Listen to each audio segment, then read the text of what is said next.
take care of him, and he was only 58, and he has no other way to get any kind of insurance at all. His injuries were the direct result of an on-the-job injury. And a lot of people don't know that when you have an on-the-job injury, I had one when I retired. I had a shoulder injury. Those people, they told him, don't worry about it, you can file it on your insurance. And now he's not going to have that.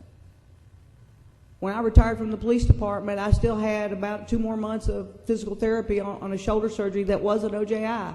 I retired with my immobilizer on my arm. Why should I have to pay for something that I did when I was here? The citizens of the city really don't care where these officers live, as long as they know that somebody is coming when they call.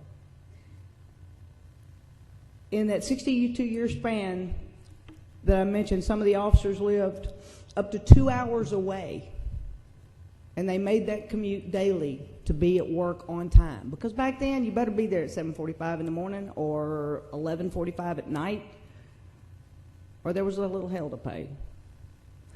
But the thing is, and I'm going to ask for a raise of hands out here because I know we have dispersed some. How many people in here gave back to the city at least a year or more in sick time when they left? We gave that back. We only got 13%. We got paid for about 75 days. Everything came back. That means we were at work. We were here. We worked when we were sick. We did what we were supposed to do. The health care benefits that were a part of the package is part of what we budgeted in order to plan our retirement. That was taken into consideration. And so that was part of it to determine if we were even ready to retire. Now that is being taken away. We've got an adverse impact on the majority of people that sit before you every single week that we're here.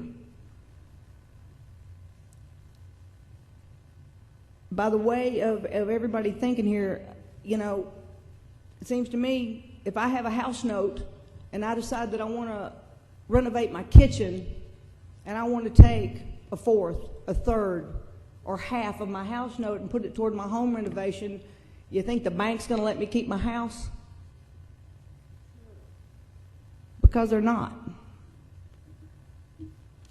What we've been seeing and even hearing some today is like new age economics. There was an editorial about it a couple of years ago, and I kept the picture a long time in my office. And on the outside of the door, that was the thing for college, is Economics 101. First rule of Economics 101, do whatever you want. The rule number 2, do the right thing only after you're caught. And that looks like where we are. This is crazy. We're not the rich man's police. We're not the poor man's police. We are the police. When they call us, we go. We don't get to drive up to somebody and say, excuse me, do you live in the city? It shouldn't matter if a firefighter lived in Millington, Horseshoe Bend, Sardis, Mississippi. I had people in Red Banks, Mississippi. It shouldn't matter where they go. They show up for work. They do what they're supposed to do. And we do our job. And I know every policeman, every firefighter, every public works person, the only thing anybody wants to do is come to work every day, do their job, be left the heck alone, and retire peacefully.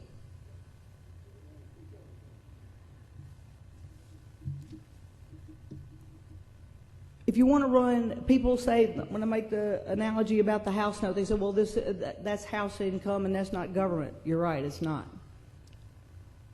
And they want to say, business, run it like a business. Well, you can't run it like a business because if we get a call, we got to go. You can't control the number of calls. You can't control where they're going. You can't control what they entail, how long it's going to take us to work it or anything else. So you have to make for those contingencies. But these people are here doing that every single day. In business, in government, in general life, You can do things right, but doing things right and doing the right thing are not always the same thing. Have I had to violate policy with the Memphis Police Department in order to do something? Yeah, I have. But I got a guy to give up a gun and not shoot anybody. I've spent Christmases and New Year's and Thanksgivings on barricades.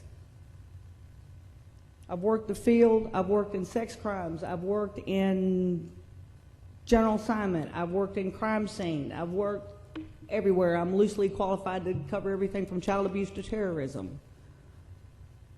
It all takes work, and we have to change gears all the time. We can go from eating a sandwich to 60 miles an hour.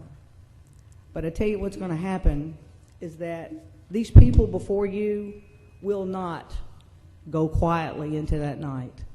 They will be here in rally, in force, and they will get stronger. They're not going to diminish.